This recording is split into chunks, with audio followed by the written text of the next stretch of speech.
नमस्कार दोस्तों। आपका स्वागत है आरबीजे गुरुकुल में। और आज हम बात करने जा रहे हैं कि देखिए क्या होता है कि हम अभी इन दिनों जो चीज़ों को समझने की कोशिश कर रहे हैं, हमारा बेसिकली ऑब्जेक्टिव ये है कि जब हमारी नॉलेज सही है तो at the end of the day ऐसा क्या होता है कि हम जो है बेसिकली जब चीज़ों को मैनिफेस्ट करते हैं या फिर चीज़ों को प्रैक्टिकल नोट पे इम्प्लीमेंट करते हैं तो वो क्यों नहीं हो पाती। दूसरी चीज़, अभी इन दिनों हमारी ये भी चर्चा चल रही है कि कहीं ना कहीं जो कंसर्न्स है वो ये भी हैं कि अगर हमारा सबकॉन्शियस माइंड है उसकी प्रोग्रामिंग और जो हमारा सबसे इम्पोर्टेंट चीज़ है कि जो कनेक्टिविटी है, ठीक है, जो हमारे माइंड की कनेक्टिविटी है जो हमारे गट के साथ, और गट को जैसे कि मैंने आपको बताया कि जो गट जो है वो बेसिकली एक तरह से हमारा सेकंड ब्रेन माना जाता है, और थर्ड ब्रेन अगर कहेंगे तो हार्ट माना जाता है। परंतु अब बात यह है कि अब जिस तरह की अभी स्टडीज चल रही हैं और जिस तरह से अब हम गहरे और उतरते जा रहे हैं हेल्थ एस्पेक्ट्स को लेके, मेडिकल एस्ट्रोलॉजी को लेके, तो आज हमारा जो इस वीडियो में जो समझने वाला कंसर्न है वो ये है कि आखिरकार गट की जो सिचुएशन है या गट की जो हालात है वो बिगड़ते क्यों हैं, ऐसे कौन से प्लैनेट्स हैं जो आपके गट पे सीधा अफेक्ट करते हैं। और सबसे इम्पोर्टेंट चीज़ है जो कनेक्टिविटी है आपकी वेगस नर्व की, वो ब्रेन के साथ, वो अक्सर जो है जब एक बार ट्यूनिंग जब बिगड़ जाती है तो उसको हम कैसे सुधार सकते हैं। तो आज इन चीज़ों को हम बात करने जा रहे हैं और हम यहाँ पे ये समझेंगे कि जो काल पुरुष होता है, काल पुरुष के हिसाब से ऐसे कौन से प्लैनेट्स हैं जो कि हमारे गट को सीधा अफेक्ट करते हैं। यदि आप, जो मैं आपको भी जैसे बातें बता रहा हूँ, अगर आप इन बातों को थोड़ा सा अपना हॉरोस्कोप खोल के, ठीक है, आप प्रैक्टिकली भी अगर अपने हॉरोस्कोप को खोल के, और मैं जिन जिन जिन अभी प्लैनेट्स की आपसे बात करने जा रहा हूँ, आप उन प्लैनेट्स को जब चेक करेंगे तो आप पाएंगे कि कहीं ना कहीं अगर वो प्लैनेट्स अफेक्टेड हैं, यानी कि वो नीच के हैं या फिर उनके ऊपर जो दृष्टि पड़ रही है वो सही नहीं है, तो इस केस में आपका जो गट है उसकी, ये कह लीजिए कि एक प्रॉक्सिमिटी होती है जो गट के खराब होने के कितने चांसेस हैं, तो वो चांसेस बढ़ जाते हैं। और definitely caution is always important. आप अगर बेसिकली अपने मतलब जीवन में डिसिप्लिन को फॉलो करते हैं तो वैसे भी आपकी चीज़ें सुधर सकती हैं और वो हमारे को सुधारनी भी हैं। बट यहाँ पर एस्ट्रोलॉजिकली, बिकॉज मेडिकल एस्ट्रोलॉजी एक ऐसा सब्जेक्ट है जो कि अनटैप्ड है अभी तक इंडिया के अंदर, और इसकी जो न्यूरो लिंग्विस्टिक प्रोग्रामिंग जो होती है, न्यूरो लैंग्वेज प्रोग्रामिंग जो होती है, उसके साथ उसका जो कनेक्शन है वो बहुत गहरा कनेक्शन है। और कहीं ना कहीं हमारे को ये समझना है कि आज जो है काल पुरुष के जो इफेक्ट्स हैं वो किस तरह से हमें देखने को मिल रहे हैं प्रैक्टिकली। तो अब हम ज़्यादा डिले नहीं करते, सीधा गहरे में उतरते हैं, बातों को समझते हैं। तो देखिए, काल पुरुष के हिसाब से जब हम डीप डाउन चौथे घर में पहुंचते हैं, चौथा और पांचवा घर जो होता है, ठीक है ना, एक तो उसका रोल रहता है और दूसरा जो है रोल रहता है हमारा छठे घर का। तो फोर्थ, फिफ्थ और सिक्स्थ, और सिक्स्थ हाउस की जब मैं बात कर रहा हूँ तो बिकॉज देखिए अब यहाँ पे मैं आपको और थोड़ा थोड़ा सा टच करता हूँ, काल पुरुष के हिसाब से चीज़ें बनती हैं जब हम बात करते हैं हमारे अपर स्टमक की, जब हम बात करते हैं हमारे लोअर स्टमक की, ठीक है। और सवाल ये है कि जैसे कि ये बोला जाता है कि हमारा जो अपर स्टमक है दैट इज बीइंग लाइक उसका जो गवर्निंग प्लेनेट है वो सूर्य बोला जाता है, ठीक है। अपर स्टमक से मेरा मतलब है कि लोअर इंटेस्टाइन के ऊपर वाला पार्ट है जिसमें लीवर, किडनी, जो सारे के सारे पार्ट्स आपके आ जाते हैं, ठीक है। तो वहाँ पर सूर्य का रोल रहता है। और सूर्य वैसे भी अगर मान लीजिए आपके शरीर में पित्त ज़्यादा है तो डेफिनेटली आपको काफ़ी सारी बीमारियां आप अपने पेट में फेस करते हैं। इसके अलावा जो लोअर स्टमक की जब मैं बात करता हूँ तो वहाँ पर जो इम्पोर्टेंट रोल रहता है वो हमारा, कहीं ना कहीं आप देखेंगे तो जुपिटर का रोल रहता है, ठीक है ना। तो जुपिटर जो है ओवरऑल ओवरऑल जो है ना हमारे स्टमक को, पूरे स्टमक को अगर आप देखते हैं जिसमें इंटेस्टाइन, किडनी, लीवर सब कुछ आ जाता है, तो उस जो पूरा जो स्टमक का पूरा पार्ट है उस पार्ट को अगर आप देखोगे तो that is being taken care bye Jupiter. मगर जब हम इसको थोड़ा सा ब्रेक डाउन करके समझते हैं तो हमें ये समझना है कि जो नर्वस सिस्टम होता है हमारी बॉडी के अंदर that is being taken care by Mercury, ठीक है ना। और मरकरी, अब जो जैसे हम बार बार बात करते हैं वेगस नर्व की, तो डेफिनेटली आपका सूर्य अच्छा होना जरूरी है कुंडली के अंदर। अगर नहीं है तो आपको पेट संबंधित दिक्कतें आएंगी। उसके बाद अगर आपका जुपिटर वो अच्छा नहीं है, वो आपको प्रॉब्लम क्रिएट करता है, या किसी भी तरह से वो नीच का है, उसके ऊपर जो दृष्टियां पड़ रही हैं वो अच्छी नहीं है, तो आपके लिए अगेन ये ट्रबलसम है। और अगर इसके बाद हम बात करते हैं ओवरऑल नर्वस सिस्टम की, ओवरऑल नर्वस सिस्टम में कहीं ना कहीं हम देखेंगे तो वेगस नर्व जो होती है, जो एक कनेक्टिविटी बनाती है हमारे ब्रेन और हमारे गट के बीच में, तो वो जो नर्व है दैट इज ऑल्सो वो जो है उसका जो पूरा जुरिस्डिक्शन है वो मरकरी के पास जाता है। ठीक है, तो ये हो गए तीन प्लैनेट्स। ठीक है, अब थोड़ा सा और चीज़ों को मैं आपको क्लियर करना चाहूँगा। देखिए कहीं ना हम जब ब्रेन के नर्वस सिस्टम की बात करते हैं, एक तो होता है हमारी पूरी बॉडी का नर्वस सिस्टम, एक होता है हमारे ब्रेन का नर्वस सिस्टम, तो that is being taken care by Saturn. ठीक है ना। तो जो यहाँ पे मरकरी का रोल है, वो मरकरी जो एक कनेक्टर का रोल है, मरकरी जो एक कनेक्शन क्रिएट कर रहा है between our gut and brain. मगर अगर मरकरी ही डिस्टर्ब है तो वेगस नर्व जो है वो सिग्नल्स नहीं दे पाती है गट को। ठीक है ना, और ना यहाँ से सिग्नल लेके ब्रेन को दे पाती है। तो in that case what happen, definitely जब ये यहाँ से कनेक्शन आपका गट का खत्म हुआ, तो again it is a problematic situation. ठीक है ना, फिर गट डिस्टर्ब है। अब ये तो रहे ये तीन चार प्लैनेट जिनकी मैंने आपको बहुत गहरे में खोल के सारी बातें समझाई हैं। ठीक है, अपर स्टमक, लोअर स्टमक। ठीक है, ये दो पार्ट में बटा हुआ है। ठीक है, उसके बाद यहाँ पर एक बात और समझनी है कि पूरी बॉडी के अंदर अगर हमारा चंद्रमा डिस्टर्ब हो जाता है, जो कि हमारी पूरी बॉडी के अंदर हमारे वाटर को गवर्न करता है, तो भी there are issues, there are problems. और चंद्रमा जो है बेसिकली जो है हमारा फूड कहलाता है। बिकॉज आप बहुत गहरे में देखेंगे तो कोई भी भोजन जो है, कोई भी किसी भी प्रकार का जो खाना है, वो आपका एक्चुअल में बिना चंद्रमा के मुकम्मल ही नहीं है। आप बिना चंद्रमा के यानी कि पानी डाले कोई भी फूड पका ही नहीं सकते हैं। समझ रहे हैं आप मेरी बात को, मैं क्या कहना चाह रहा हूँ?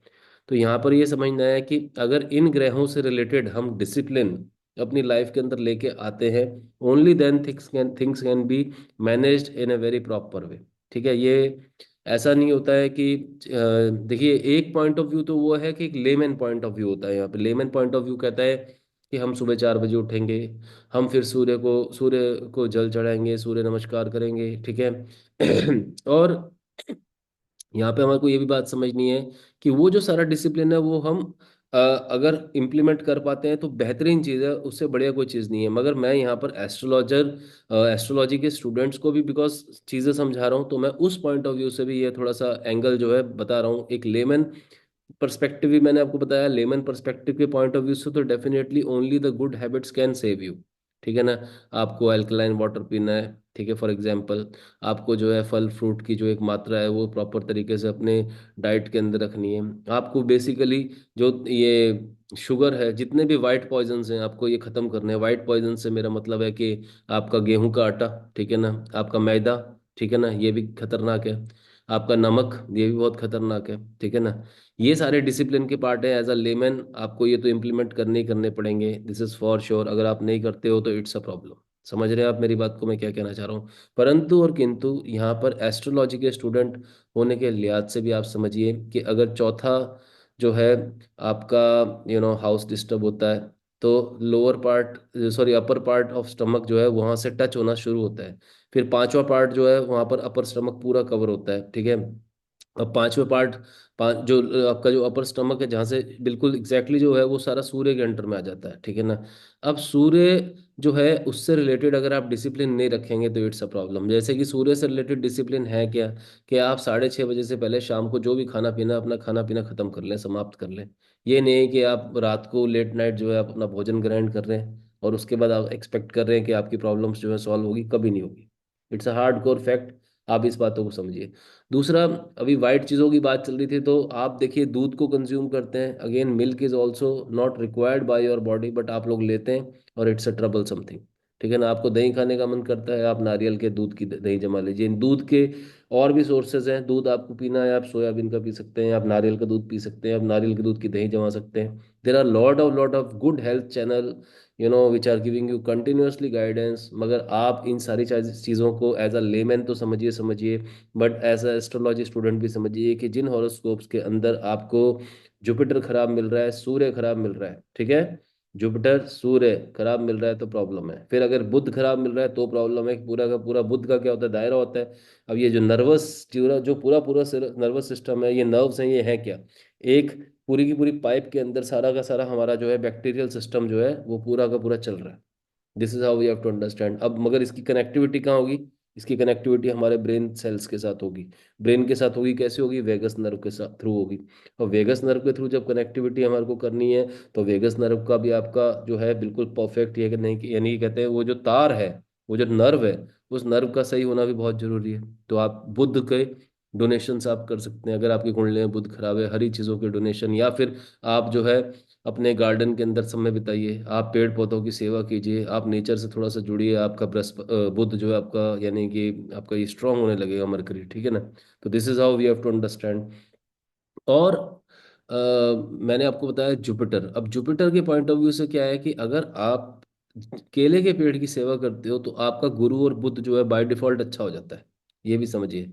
और कहीं ना कहीं देखिए, गुरु और बुध जो है ना, वो उनको आप बहुत गौर से जब चीज़ों को समझेंगे, तो गुरु और बुध जो है, बेसिकली बुध जो है वो कह लीजिए कि एक तरह से सौतेले पुत्र हैं किसके? गुरु के। और असल में वो रियल पुत्र किसके हैं? वो हैं चंद्रमा के। ये जो पूरी कहानी थी तारा की, तो ये सारी कहानी वहां से आती है कि तारा जो है वो कहीं ना कहीं बेसिकली चंद्रमा के साथ जो है वो उनका अफेयर था, या उनके साथ वो जुड़े थे। वो एक स्टोरी है, उस स्टोरी के थ्रू ये बताया जाता है। और फिर हमारे हमारे जो ये जो दो प्लैनेट्स हैं, देखिए हमारे पूरे सोलर सिस्टम में दो प्लैनेट्स जो हैं वो नपुंसक भी हैं। तो इनको क्यों नपुंसक है? इनको श्राप मिला हुआ है। तो चंद्रमा से श्राप मिला हुआ है बुध को। बुध ने उद्दंडता की थी। और बुध जो है वैसे भी इस चीज के लिए बहुत पॉपुलर है कि वो अपनी वाणी से किसी को भी हर्ट कर सकता है, और कर भी देता है अक्सर। तो हमें ये बात समझनी है। ज्यादा जो चतुराई होती है, ओवर जो आप अगर बुद्धिमत्ता दिखाएंगे, तो that will be captured by a mature person like Jupiter. और इस इन बातों को समझिए कि ये जो पूरी स्टोरी थी उस दौरान जो है जब तारा जो है वो बेसिकली एक तरह से जब गुरु अपनी उस पे गए हुए थे अपनी तपस्या पे, तो तारा जो है उनसे लिंक हो गए थे। उसके बाद जब गुरु वापस आए, उन्होंने दिव्य दृष्टि से देखा कि तारा तो घर पे नहीं है। और तारा से जब उन्होंने पूछा तारा आप कहाँ पर हो, तो फिर उन्होंने बोला कि मैं तो चंद्रमा के साथ। तो फिर उन्होंने देवताओं से प्रेशर बनवा के किसी तरह तारा को वापस बुलवाया। और उसके बाद जब तक तारा वापस लौटती है तो वो प्रेग्नेंट थी। तो दिस इज हाउ। बट जो जुपिटर थे, उन्होंने, गुरु ने जो इनको अडॉप्ट तो कर लिया था, ठीक है। मगर ये तो सारी चीजें ठीक थी, मगर इसके अलावा पेट में रहते हुए बुध जो है वो पेट में रहते हुए उन्होंने संवाद किया अपनी माँ से। उन्होंने पूछा कि मुझे तो बता दो कि मेरे पिता कौन है। तो इस बात पर जो है तारा जो है, उन्होंने उनको श्राप दे दिया था, इसलिए वो नपुंसक है। तो ये एक कहानी बनती है, एक स्टोरी है पूरी। इसको आप देखेंगे अपने शास्त्रों में ये मेंशन्ड है, तो आपको पता लगेगा। खैर, ये सारी बातें थी, मगर आपको मैंने जो है आज काल पुरुष के पॉइंट ऑफ व्यू से ये बातें बताई हैं कि आपको जुपिटर को स्ट्रेंथ देनी है, आपको बुध को स्ट्रेंथ देनी है, एज वेल एज आपको जो है अपने सूर्य को स्ट्रेंथ देनी है। सूर्य को स्ट्रेंथ देने के लिए सूर्य नमस्कार बेस्ट रेमेडी है। आपकी पूरी हेल्थ एक्सरसाइज उससे कंट्रोल हो जाती है। और योग का तो कहना ही क्या है, अगर आप योग को किसी भी तरह साध सकते हैं, अपने प्राण कोश को विद द हेल्प ऑफ प्राणायाम साध सकते हैं, तो ऐसा things will be definitely changing for you. तो ये सारी चीजें थी आपके गट के ऊपर। अब आपको अपने हॉरोस्कोप के पॉइंट ऑफ व्यू से भी देखना है कि कहीं ना कहीं आप बाहर से एज अ लेमैन सारी चीजें कर रहे हैं, डिसिप्लिन फॉलो कर रहे हैं, मगर फिर भी आपको रिजल्ट नहीं मिल रहा। तब आपको यहाँ पर एस्ट्रोलॉजी के अंदर जाकर पीप इन करना पड़ेगा। आपको देखना पड़ेगा कि भाई अब कोई कहाँ से मार पड़ रही है, कि ऐसा मैं क्या करूँ जब मैं डिसिप्लिन भी हूँ, सब कुछ कर रहा हूँ, तो मुझे कोई ये जो प्लैनेट्स है रिजल्ट क्यों नहीं दे रहे। तो कभी कभी ऐसा होता है कि हम डिसिप्लिन तो होते हैं, मगर उस पर्टिकुलर प्लैनेट से रिलेटेड हम डिसिप्लिन को फॉलो नहीं कर रहे होते, बाय मिस्टेक, जाने अनजाने, अवेयरनेस ना होने के कारण। तो आप हॉरोस्कोप को भी अपने यूज करेंगे, तो आप अपनी गट हेल्थ को डेफिनेटली बहुत अच्छा कर सकते हैं, बेहतरीन कर सकते हैं। और रेमेडीज मैंने आपको बताई। फिर भी अगर आपको अभी मेरे बताने के बाद भी अगर रेमेडीज नहीं समझ आई हैं, आप चाहते हो मैं रेमेडीज के ऊपर और वीडियो बनाऊं या आपको और डिटेल में बताऊं, तो आप मुझे बताइए, I will share the remedies also.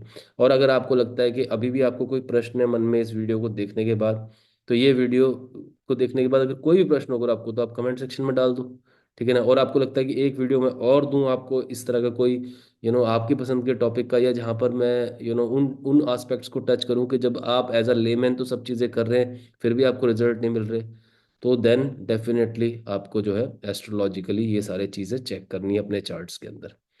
तो दोस्तों, उम्मीद करता हूँ आज के वीडियो में मैं आपको अपनी बातें जो है क्लियर कर पाया हूँ। और फिर भी अगर नहीं कर पाया हूँ तो मैं आपसे ये कहूँगा कि आप अपने प्रश्न पूछिए, मैं आपके प्रश्नों के उत्तर दूंगा। और मैं कभी कभी लाइव आ रहा हूँ आजकल, देखिए, और उसकी अनाउंसमेंट में भी एक दिन पहले कर देता हूँ, तो आप जब मैं लाइव आता हूँ तो कम से कम लाइव में आ रहा हूँ तो आप उस समय मेरे से मिलिए, ठीक है ना। लाइव आने का कोई समय आप स्पेसिफिक चाहते हैं तो आप मुझे बताइए, I will be there live for you at that point also. इसके अलावा आरबीजी गुरुकुल को इंस्टाग्राम पे फॉलो कर लीजिए, मैं शॉर्ट काफ़ी सारा कंटेंट वहाँ पे भी डाल रहा हूँ। चलिए दोस्तों, with this note I will and today's video. उम्मीद करता हूँ आपको मेरी बातें समझ आई होंगी। बहुत बहुत धन्यवाद आरपीजे गुरुकुल के साथ बने रहने के लिए। नमस्कार। नमस्कार, लॉट ऑफ ग्रेटिट्यूड, बहुत बहुत धन्यवाद, थैंक यू।